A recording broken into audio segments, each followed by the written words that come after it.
Have another one? You want to Sure. Hello. Ooh. Very good. Yeah. Okay.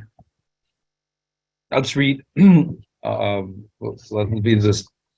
Nishmas Yeshua Fishman, Avram Fishman's father. He's sitting Shiva. Thank you, Parrot, for sending out the messages. Unfortunately, a few people are in Avelis this year. Mr. Levy, we have Avi Kerry is finishing tonight to say Kaddish. We have a Fabrengen, by the way, tonight. We're going to do Fabrengen and honor Shevat also tonight, and Avi is finishing to say Kaddish for his mother. You're not having any Fabrengen for the Rebbe thing? Yeah, tonight, 8:30. Are you saying it's called Bays? Of Bays. So that's tonight, okay? So anyways, I'll bring up a thing which always, every Ovel always has to deal with, unfortunately, which is taking a haircut, which is a question that always comes up. It's a sugya. So let's read it. Let's read it. Shulchan Aruch.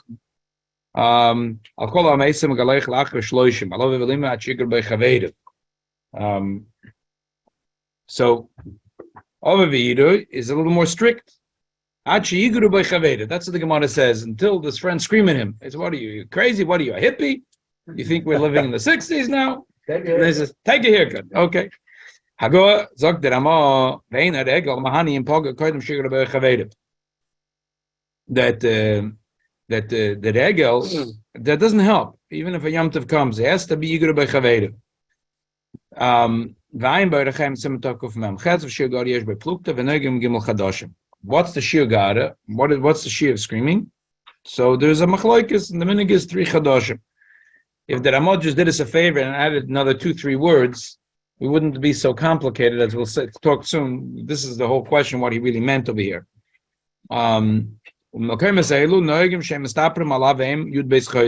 minig, in other words, by the Ashkenazim, is not take a haircut for 12 months. Wow. This is very strict. The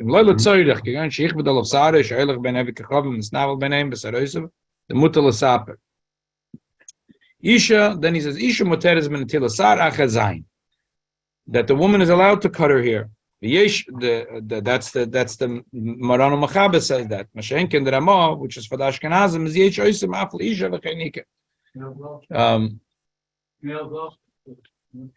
We'll talk about nails later, but the thing is that this is an interesting thing. I wanted to read it. It's an interesting story in Tanakh.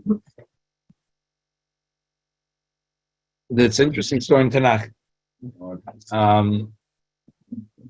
Which we learn over here, some of the halachas of Avelus we learn from the story. What happened was that there was 2 brothers, Avshalom and Amnon. And Avshalom went and killed Amnon because he was angry at him for good reason. But anyway, because it was his sister. He went and he killed him. Why you kill him? Because he did something terrible to his sister. Tamar. No, he killed him. And then he ran away. He skipped down. Okay? So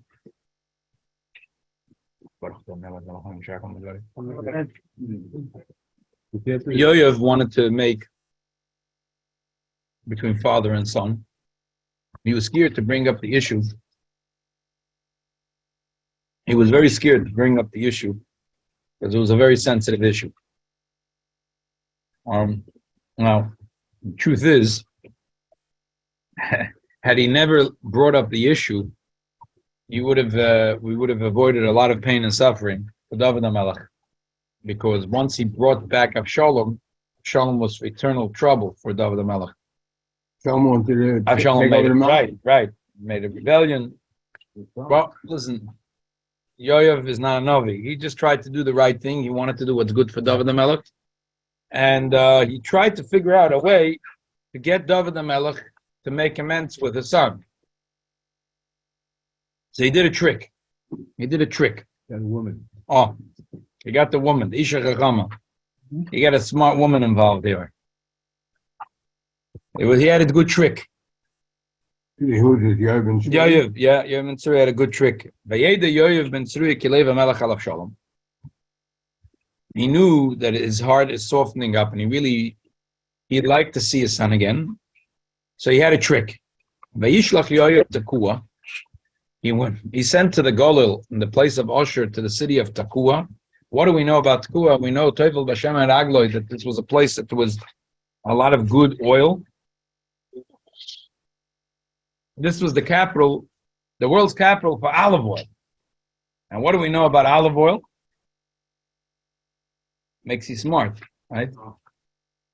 We know about olive oil that the Gemara says that it helps the brain. Anyway, so it seems like the people in Tekoa who apparently, their main staple was olive oil. So they were smart people. Okay. That she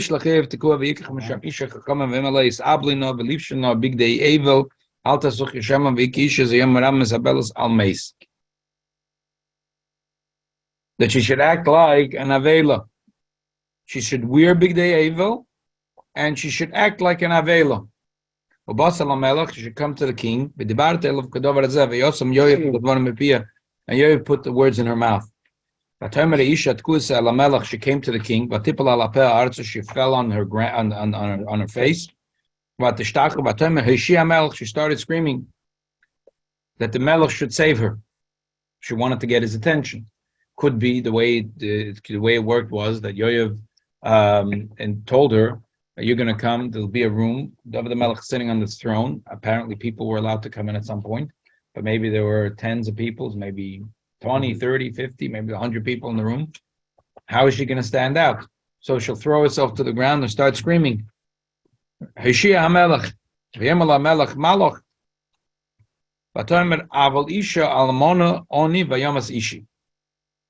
Aval means Lashon Kodesh Bekushta, means Aval means true. She says, you could check it out. She said, she said that she was an almana. She says she has two children. They had a fight in the field. There was no one else there. So because no one was there, there's no witness. And the one killed his brother. And the one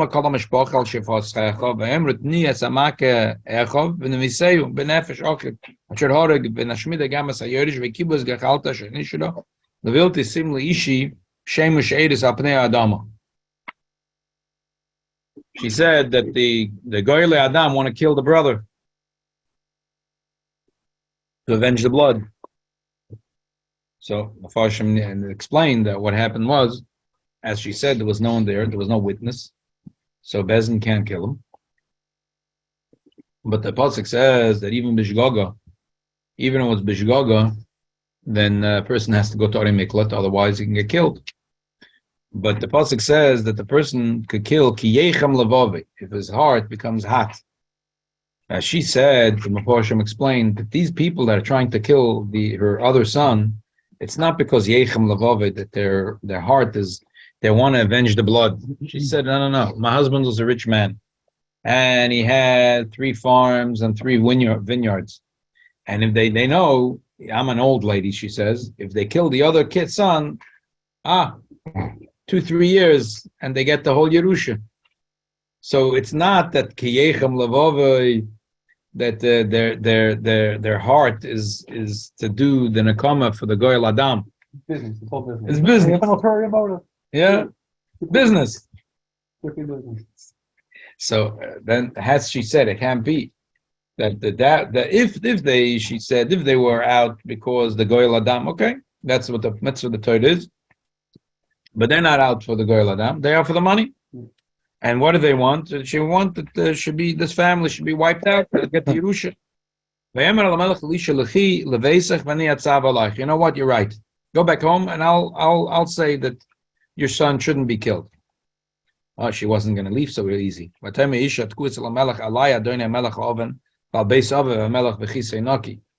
She spoke in a delicate way. She said, the sin will be on me, meaning the sin will be on you. you're just going to say nice platitudes. You're going to say, don't worry, your son is safe. When I come home, he's not safe. So it's not good enough what you told me. I want a little more. So he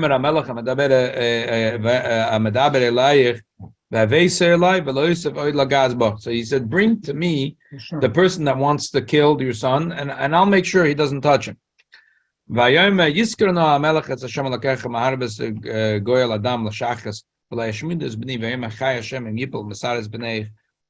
said, it's not good enough. There's Rabbas Goyal Adam. There's a lot of people in the family, and they all want to kill. It's not going to help if I bring you one of the people in the family. She had 2 sons, and 10 people want to kill the other son. They're all brothers? Or relatives. Relatives, cousins. Cousins get sure? They get the Yerusha. You're going to get the Yerusha. As soon as she dies, they're going to get the Yerusha. So she says, if I'm going to bring one of the Goyal Adam, the other 9 are going to kill him. So she said she wants the Melech to make a shvuah that no one's allowed to kill him. So now they're going to hear that the Melech made a shvuah. They're going to be scared, because if they're going to kill him, and that they crossed the Melech in a very strong way. The Melech made a shvuah that no one, that that he's going to live, and they went and they killed him. So that's they'll be scared. So the Melech said, yes, I make a shvuah. That even not his ears will fall to the ground. I mean, not only won't be killed, no one should dare hit him. Isn't that taking Shem's name in vain? Because there's no real situation. Well, He doesn't know that. he doesn't know that. But he still did it.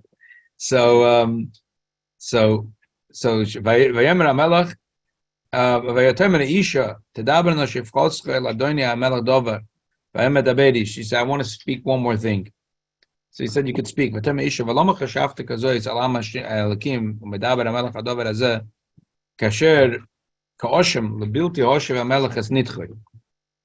So this is complicated words, but many of the Mefarshim, so the simplest pshat of the Radak, he says, she says, why would I think that people are going to listen even to your shvuah? She's like, keeps them up the ante. She says, why would you think that if people hear that you made a shvuah, that they're going to listen to it? They're going to say, look, the king himself had a son who killed the other son, and there was no Adim. And the father's out for his blood, so they're going to say that this shvuah is hollow. She's getting a little Personal. Yeah. So that's what she says. So then she continued. Kimois namus. This is the mashal. Kimois namus. She says eventually we all die. And it's like the water that goes to pit, that runs down, that it goes down. It never goes back up. Besides, by Tchias HaMesim, when the Eibishter does it. But naturally, the world, there is death. Tchias HaMesim is something spectacular that the Eibishter makes. But Lo Yiselakim Nofesh, the Eibishter doesn't have any favoritism. And he thinks all kinds of things. This is a word that this is a line that he brings in Tanya. And these 3 words that Rebbe said like thousands of times. He would say it with such passion that I would say, that what does that mean? That the Eibishter makes all kinds of. So let me go with the Matzudas Sim, which is the simplest pshat. It's considered the most pshat. Matzudas Dov and Matzudas Sim. It's a beautiful pshat. The Eibishter never wants a Yid Chas v'Sholom to be nidach, to be pushed away. The Eibishter wants that every Yid basically should come in Olam HaElyon, should go straight in Gan Eden. Therefore, the Eibishter makes that sometimes in this world a Yid should have a difficulty, should have a problem in this life. So when they come in Olam HaElyon, they should go straight in Gan Eden. The Eibishter wants Lebilti Nidach Men, that no Yid should never be lost. Now the Rebbe would use it because this was the Rebbe's whole thing in life, that no Jew should never be left behind. No Jew should ever be lost to Klal Yisrael. And really that's the words in the Pasuk. The Eibishter is Choshev Machshavas. The Eibishter is always thinking of new ideas. Lebilti Yidach Memenu Nidach, that no Jew should be lost. No Jew should be pushed away. Yeah, but how do I know that it's a place that I have now? It's because of Gilgal. Previous And she didn't say Gilgal. She didn't say Gilgal. What she said was, she said to him, listen, she said, she's being a little chutzpahdik over here, but she's talking, nicely. She said, you have a couple of baggage, you David HaMelech. So you lost the son, and it's very painful, but you should know that the Eibishter didn't do it to give you pain. The Eibishter did it to purify you. So Avshalom was only a shliach from the Eibishter. At the end of the day, there is no Eidim, so you can't kill him according to Din Bezdin. Obviously, you're the king. You can do whatever you want. There's Din HaMelech. But why would you go ahead and do it when the Eibishter made it this way? Avshalom is only a shliach from Hashem, and don't worry, the Eibishter will punish Avshalom anyway. So why do you have to get involved? Why do you have to kill him? Don't worry about it. That's what she said to him. But in Tehillim, it said, David HaMelech said, Mi'iten moti tachtecha. I will, if I can die instead of you, I will die. Right. That, you see how much he loved his children. But she's telling him now at this point it seems like he wants to kill his son. So she's telling him the built yidach men and nidach. Was his son that was killed, was he a good son? I remember. No, he's a bad guy. They were both bad. Avshalom and the one. Avshalom at this point was not a bad guy. Yeah, but eventually turned out. He wanted to overthrow. He wanted. But not at this point. That's later. At that point, yeah. Well, I mean, so what was the name of his son again that was killed? Amnon. Killed. Amnon. And he was also not. He was a bad guy. Yeah. How can people name their kids Amnon today? I don't know. It's a good question. Vato asher botz ladaber al malach adoni es adover azek yiruni om v'em shefotz chadaber no al malach lo yas malach zdvar amosay. She says the people told me I should be scared from telling you this story because you're going to get angry at me.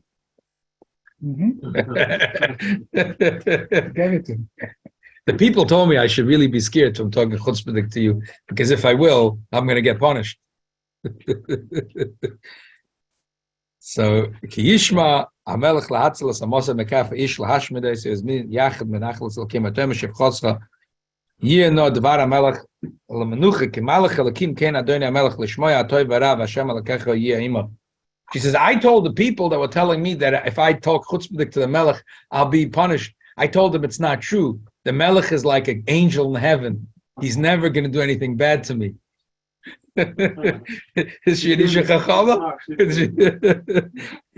So when she finished that, You don't even know her name.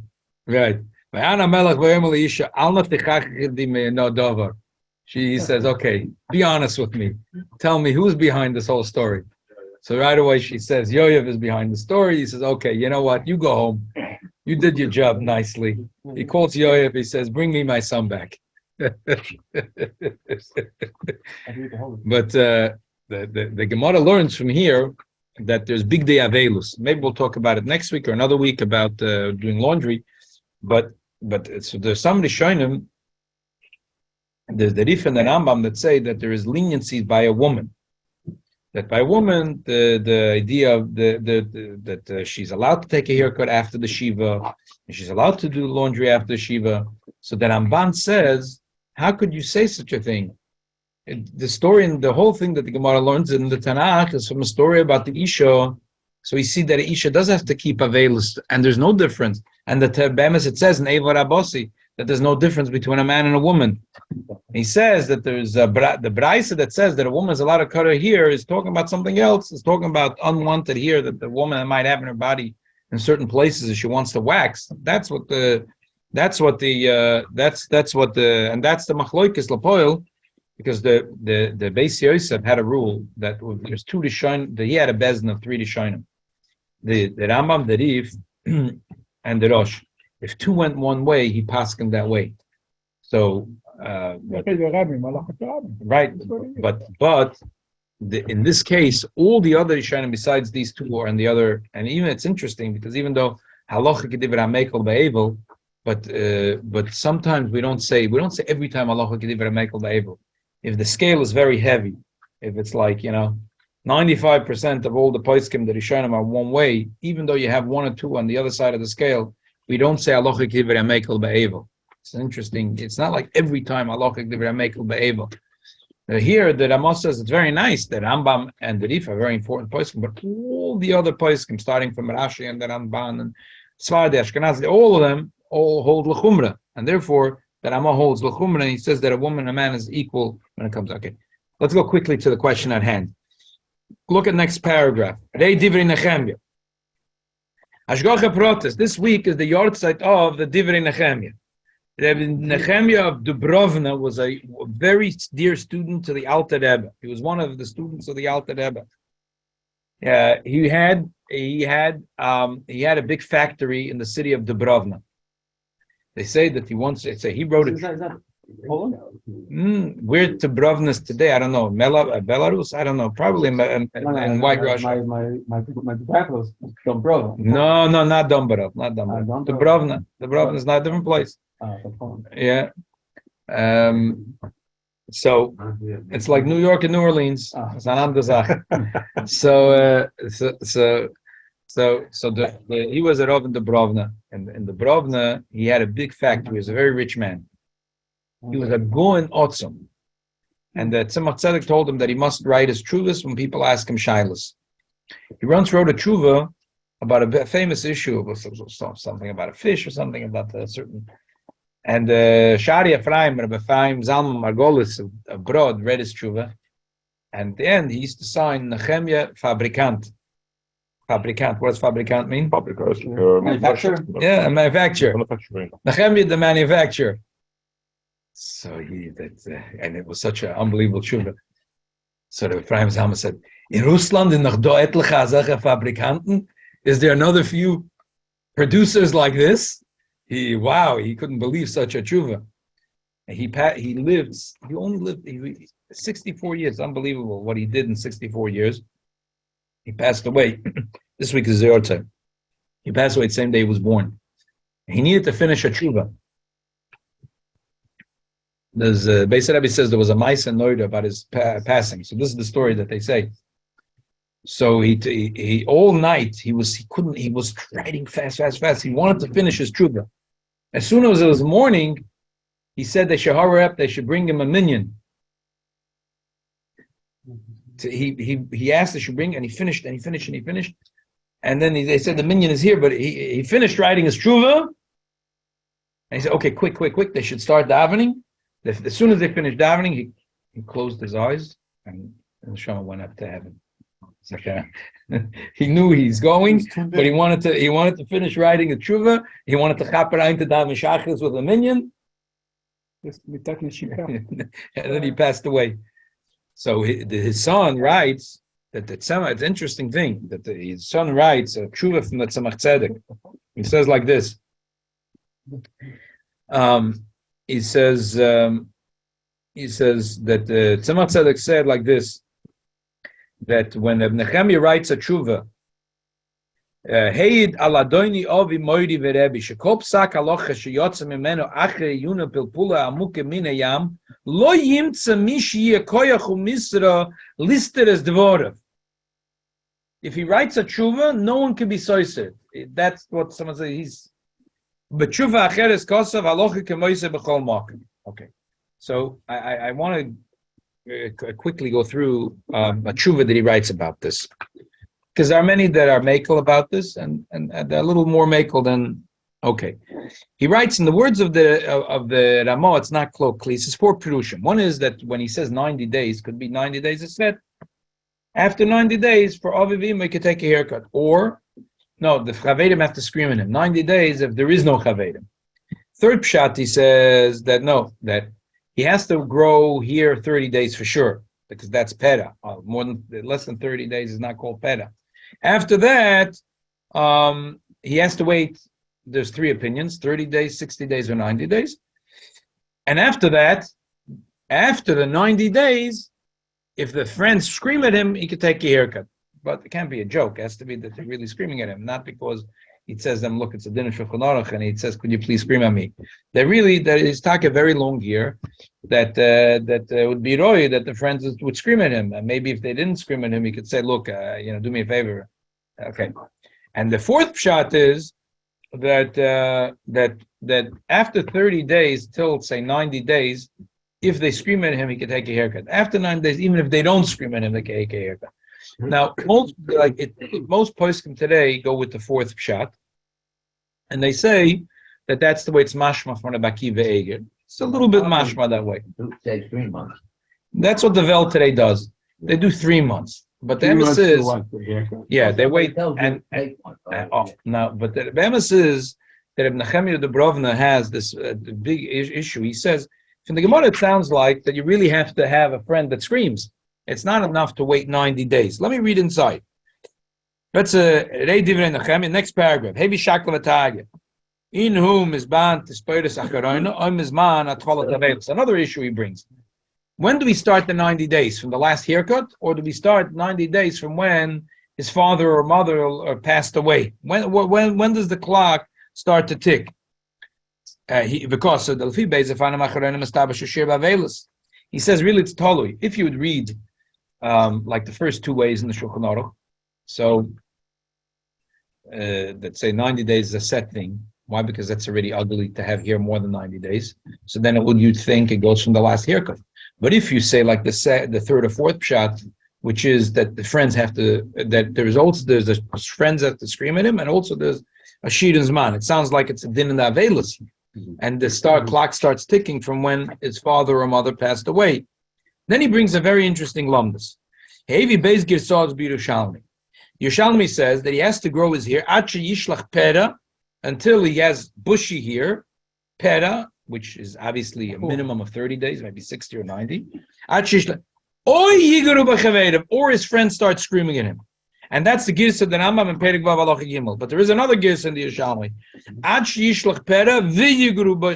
that's the girsa in Tosfos. And Tosfos says that the Rambam's girsa is a mistake. And I looked in the Yerushalmi, it's funny that the two Mefarshim and the Rashi and Tosfos, the Korban Ha'ed and the Pnei Moshe, have the same achloikas as Rashi and Tosfos. One says that the gis in the Gemara is sheyishlach pera v'yiguru or oy sheyiguru bay. What's the difference? The difference is simple. One is that either or. Oy means oy. Ze ze. A or B. You could say A and B or A or B. It's a very big difference. So if we're going in the first gis in the Gemara, it has to be, the Rambam says, he has bush here, or his friends are screaming at him. That means one or the other. That means there's a certain shear's man that's called bushy here. After that, you don't need his friends to scream at him.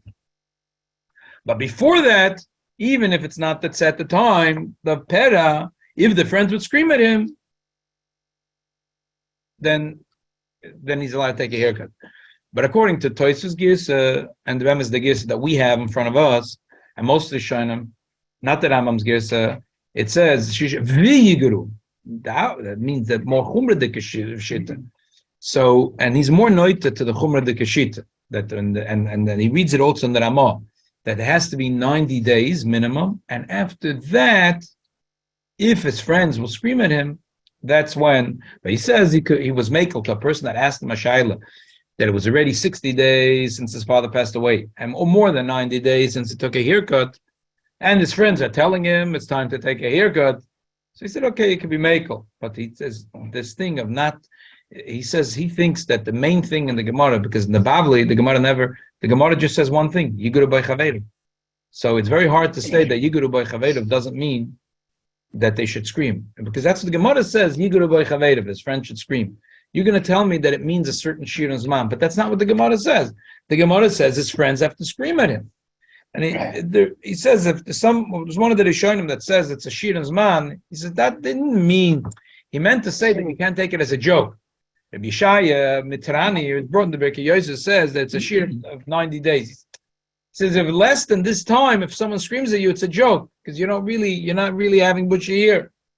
So therefore he's talking makel, but in a specific case, but it's not like, the truth is, he says that the lachatchila, you should wait 90 days plus have this, the Parma should scream at him. Okay.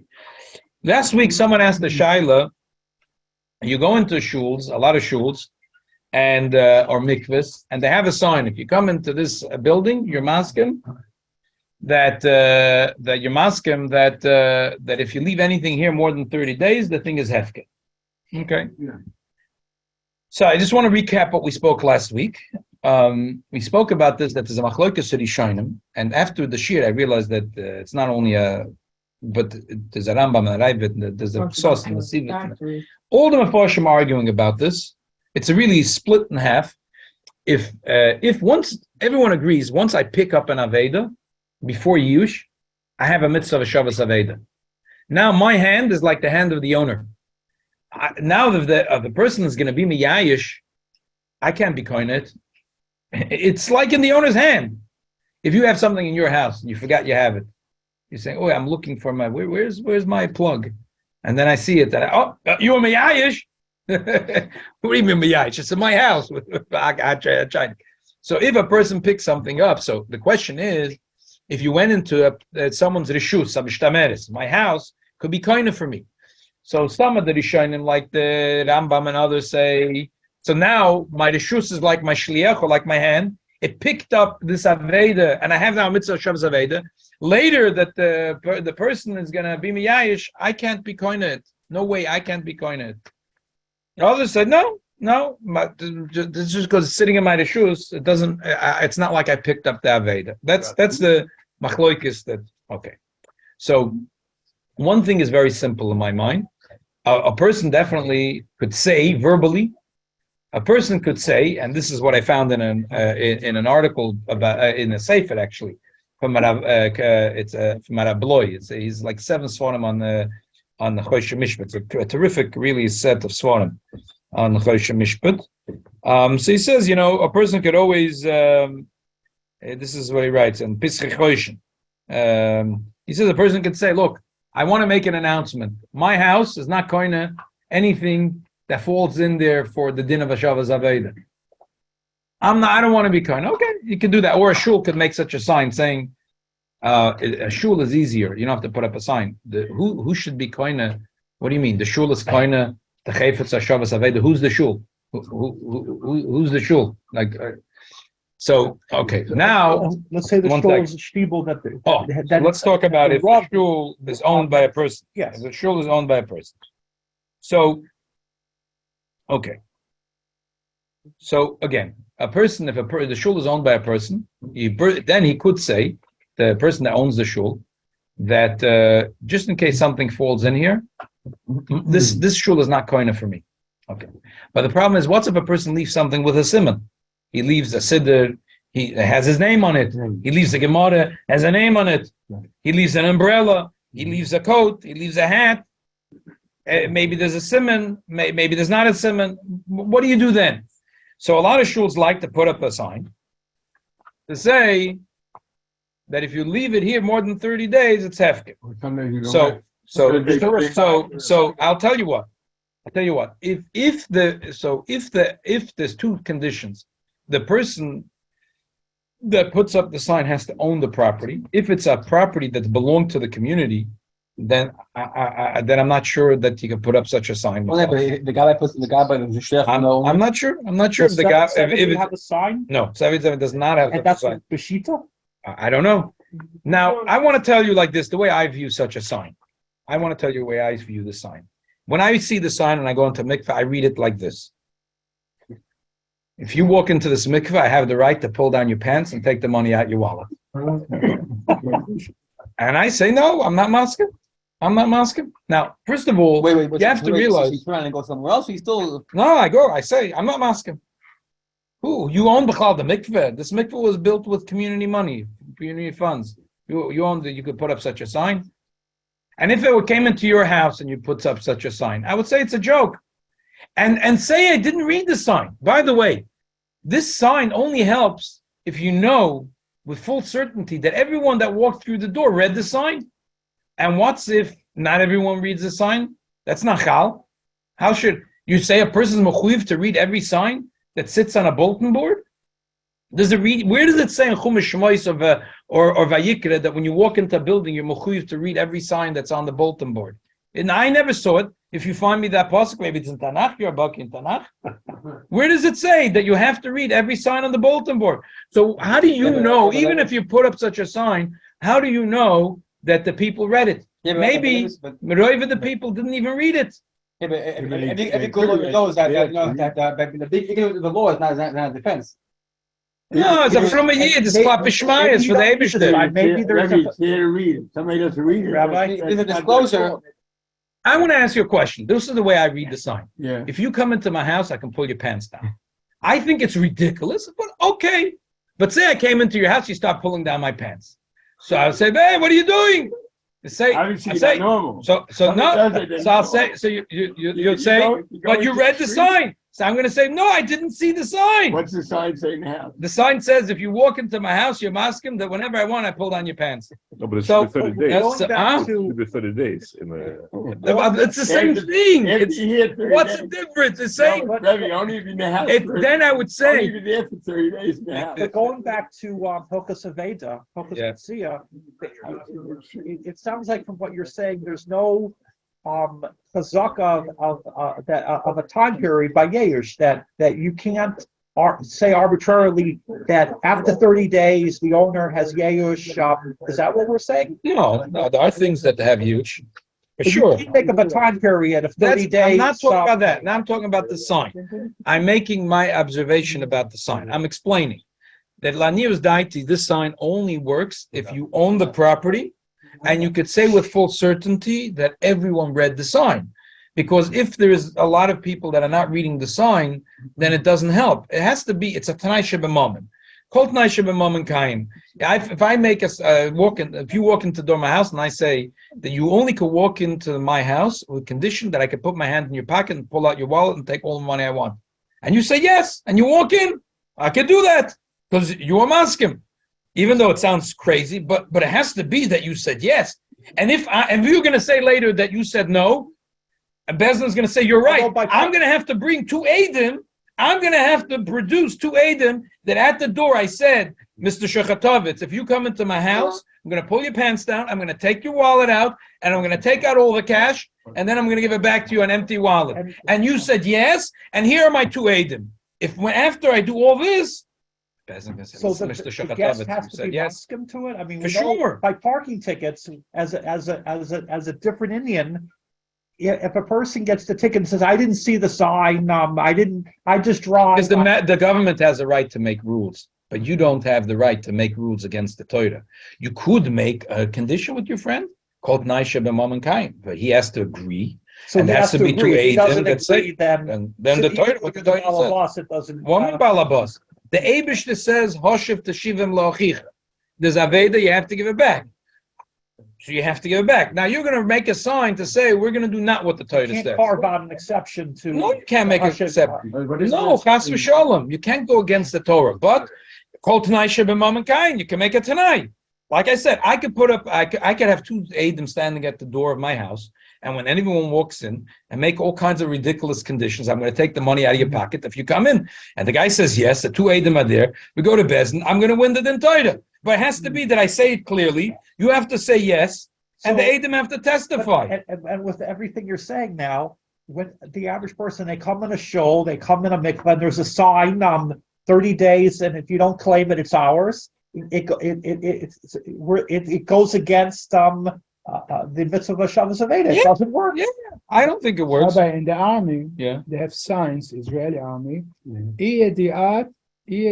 If something you don't know what to do in the army, and you did Because it, they have the right to make the rules. Here, the Torah, the Eibishter made a rule, Hoshev Teshivim La'achicha. Now we want to say, look, the Torah made a rule, but I made with you a condition that you're going to take your pants off and give me all your money. Okay, a deal's a deal, but there has to be a clear deal. Not that I made a sign. That doesn't help. I'm not a big fan of the sign. what's a clear sign? What a clear deal? A clear deal, like I said, you walked into the door. I have two men standing. Mr. Sasson, if you walk into my property, you ask him that I put my hand in your pocket, take out the wallet, take out all the cash. Otherwise, you can't walk into my house. And you say yes, and the Eidim are there. Okay, a deal's a deal. If I would tell them they can put some money. See, in a shul, you can't do that. It's different. You know why? Because when you come in, first of all, somebody could be there, and he comes in late to davening, he leaves early, you have no time to talk to him. And you're in the middle of davening, you can't talk That's to what him. I'm saying. That's And why they put a sign there. most people don't read the sign. Most But at people, least it's there to It's there I don't like the sign. That it's it's such a common practice, the oilam, that people assume that there's some. I'll tell you another argument that The city does it to Good cover point. themselves. So it's not like I don't think it works much. ritual. So apparently, I'll read to you. I'll tell you what I think. I'll tell you what I really think. There are things that people leave in shul that clearly there is something that the Torah says has to be that the person lost, not that he neglected it. And this is what we're going to read in the Alter Rebbe Shulchan Aruch right now. So for example, at the end of the year, you'll find in yeshiva that a lot of boys will leave the Gemara. They're not taking it home. Why? It bothers me. Like when we had here students in yeshiva, I always told them at the end of the year, please don't leave your svarim here. Why? Not that I'm worried about that it's going to cost us money and shame us and we're going to have more svarim here than we need. That if you leave the book here at the end of the year, that tells me that this was a textbook. A textbook. You leave behind a textbook. A sefer, a heilige sefer, you take home with you. A textbook you leave behind. Let the school take care of it, dispose of it. Anyway, Lepoil, a lot of yeshivas, a lot of shuls, you have people, they finish learning a mesechta, they finish learning a certain sefer, and they leave it on the table. So that is different. That is different. Let's read it in the Alter Rebbe Shulchan Aruch.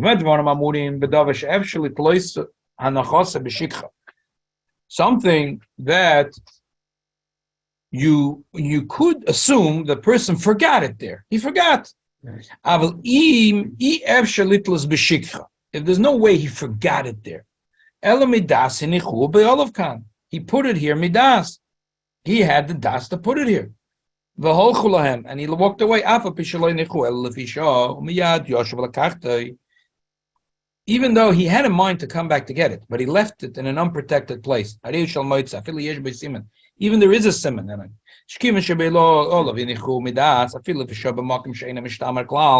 Because the owner left it in a place that's ein mishtamer. This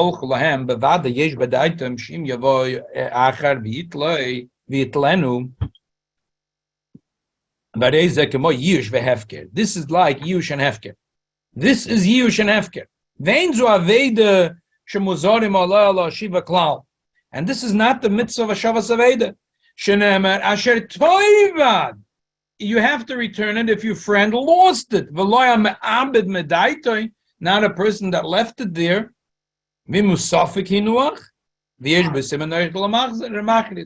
So this is the emissaries time is short now. It's a big chiddush from the Alter Rebbe because Shulchan Aruch passes this way, and Smeh argues, and he says that the Rambam doesn't hold of this. And Shachar back, the Alter Rebbe holds that this is the din b'poel mamish. So it's a big chiddush. So basically, he's saying like this: if it's an unprotected place, which a shul in La News Daite is a makom she'eina mishtamer, so and you know that the person didn't forget it there, he put it there. He put, even though you're not sure if he wants to make it hefker or not. Could be a person left, I don't know, maybe really he was planning to take the Gemara home. One second, let me finish in the Kollel. He wants to leave it in the shul, and he's planning to come back tomorrow to get it. But he left it in the shul, and he left it. So that's not called Aveda. That's not called Aveda. It's called hefker. Because that's as good as putting something in the middle of the street. When do I say that I find something in the street, that I have to return it with a simon? If the guy lost it, or it's a suffix that he lost it. But if I know for certainty that the person just put it there in the middle of the street, or he left it on the table of the shul, so then there's no mitzvah, Shavas Aveda, even if there is a simon. So I would say that depends what you have to look at certain things that we know that people didn't forget. Most of the time, there's a sefer, the person doesn't forget. I'd say, on the other hand, if you have a machzeh, I would say it's not so poshut that to say that the person for sure left it. It could be after Yom Kippur he was hungry. The point is this. The point is, did he forget it or did he leave it?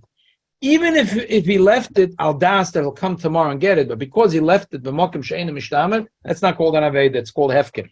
So that taka, any item that the shul finds or mikveh finds that that doesn't seem like the person forgot it there. He didn't forget it. Well, He so left. wait. So people come to shul Shabbos with the car. They leave the keys in the car keys in the shul Shabbos. I can take the car keys. In theory, Anything else? it doesn't make sense. No, they plant it together. They try to put it in a place. They try to put it in a place. They don't. They try to put it in a place that's mishtama. No, they want to put it in a place that's mishtama. Well, did you find any shuvas about the sign? Okay. Yeah, I found a tshuva that says that he thinks that from Reb Gavriel Tzina that he thinks the sign is a great idea, but And what is it? What? because he says that for sure everyone reads it, but I'm not sure everyone reads What it. about Oh, that you said that, You Huh? Who said that? Right, you're supposed to become a surveyor. You can't go against the Torah. How would Rav He Stedman said do that? so tonight I walked into your And house. I wasn't asking. He thinks that everyone read the sign and everyone's masking. I wonder. It's a judgment call. I don't know. I don't think everyone read the sign. I don't read signs. I don't read signs. I don't. difference of opinion also. Yeah. It's so common that I think Some people people say wherever they go. I mean, if it's a shul or Yeah. that it's at least 30 days before. Okay. I don't know. I think if it's a thing, if it's a thing, no, you can't. If a person forgot it, it's not simple. If a person didn't forget it, he left it there. I have to finish off with one more nekuda. We always like to have 3 nekudas. The Rebbe came to America and Tafshin Gimel, he said like this, unbelievable thing. He said that once his grandfather called a person to Shabbos. Shabbos. His name was Levik, not Shabbos. He said, and that because right now you're learning Masechet Shabbos. So in the Shemaim, your neshama, they call you Masechet, they call you Shabbos. And the Frierdiker Rebbe says, right now I'm learning Masechet Menachos, and in heaven they call me Menachos. That's what we call Nazir. So it's an unbelievable story, and then so the emes is that there is such a thing. There's a beautiful Musa Sefer. It's called it's Kav Yosher. He writes like this, and it's also the same. It's a story brought to Menodes Hamor from Yitzchak Abua. He says like this. He says there was once a person. He lived in a quiet and small town. He didn't have printed books those days. He had one Gemara Chagiga. He always learned. He knew Chagiga backwards, forwards. He knew the Gemara Chagiga. He knew it unbelievably well. But that's the only he had, Gemara Chagiga. It happened to be when he passed away, no one was present. No one was present. He was already an older person. His wife was already in Olam Haemes. And no one was present. All of a sudden, there was a woman that started screaming. I started yelling, "Here's the man that loved me and took care of me, and this is the man that took so good care of me." And no, okay, and she's screaming. Yeah, people came. Chavakidisha came, and she's screaming and yelling and screaming, and she's crying. And everyone came to the Levaya, and everyone cried with her. At the end of the Levaya, they asked her, "What's your name?" They didn't know that. They knew he was. They didn't know that. Chagiga. She said, "My name is Chagiga," and she disappeared. They understood that this was Maseches Chagiga. It wasn't Mrs. Chagiga. It was Maseches Chagiga. And he said, "Kimalach v'yitzavalach." When a Yid learns, every mitzvah he does makes a malach, many mitzvahs, many Masechtas, many malach. So the Yitzchak Abu finishes off. Al advarim kal v'choyme. Omachos ezeh shel elam Masechta achas balvad. Aloymed toyre v'malam de lachedim amamet talmidim harba al achas kama v'kama. So this there's some people that have a shtick that there's one Masechta that there are people that have this shtick that they have one Masechta that they know very well. That one Masechta. And so someone asked me about it. I said, that's Bemis, there's Taka, there's something to it. That's my Masechta. Yeah, like my brother, I know, like if anything is Masechta's Kedushin, I'll ask him right away. He'll tell me which daf, which toisvos. He right away knows. Kedushin, he always chazes Kedushin. That's his Masechta. So some people have this thing that's their Masechta. Okay, they shall halfen Taka. That they should call us Taka. We should feel that our name is Masechet Shabbos and Menachos. And if you lose anything, you should rely that the shul will not claim it. Rabbi, I know it's true. You want to hear something? Yeah. Short and sweet. Rabbi Fromm, Rabbi Fromm, he Yeah. didn't sign. I don't remember how many days. I don't think it's 30 days. But the point is, I'll tell you a nice thing that I personally know. A few years ago, too many coats left in the shul. It's taken away room from people coming in like me and many others. Didn't have a place to put your coat. So I told him privately, I said to Rebbe, I think we should take care of something. And he and his family, I don't know exactly who else, they went and they knew some people because he has guests that come in to him. He's not concerned, Shabbos meals, whatever. They gave him the coats. So he knew some of the people, I guess, that it belonged to him. Oh. So they identified whose coat it was. Oh, that's amazing. And they had a sign, even if the sign, they did this. I have to know And- he told me, but he attributed to me. Rebbe, you want to hear this? He attributed to me that I didn't say. I say Liblach. Oh, yeah, they have a baby boy. Yes. Mazal tov. Yeah, yes. Mayor Lieblach had a baby boy this morning. Mazal tov. Of course. Nobody here, Rebbe, he attributed to me. Yeah, that that's very good. You have the mitzvah of a Shavuos That HaVeidah. I the mitzvah of pointed out to him. yeah. No, but I pointed out to him because there was no other room for coats. By the way, I remember that I'm showing for a minute quick. If I weren't showing, welcome with the English food with Shia on Shabbos. And not good. They have a shit. They've been able to shock me this first night. But do I remember correctly that I'm showing? It was caught in a tree. Right, that was at the end. Exactly. And they cut off. Somebody came and cut off his hair, and he fell down and died. Right. They stabbed him. Yeah, they killed him. They didn't cut the hair. They didn't cut the hair. They didn't cut his hair. No. They killed him. Yeah. They stabbed him with him on the tree. Yeah. I mean, excuse me. Hello, I was not saying this. They didn't cut him. No, they didn't go. He was stuck. He was stuck. Hanging on the They left him hanging in the street. Yeah. And who stabbed him? One of the people. I don't know. One of the people. The only person. One of Yoav's people. Well, Yoav and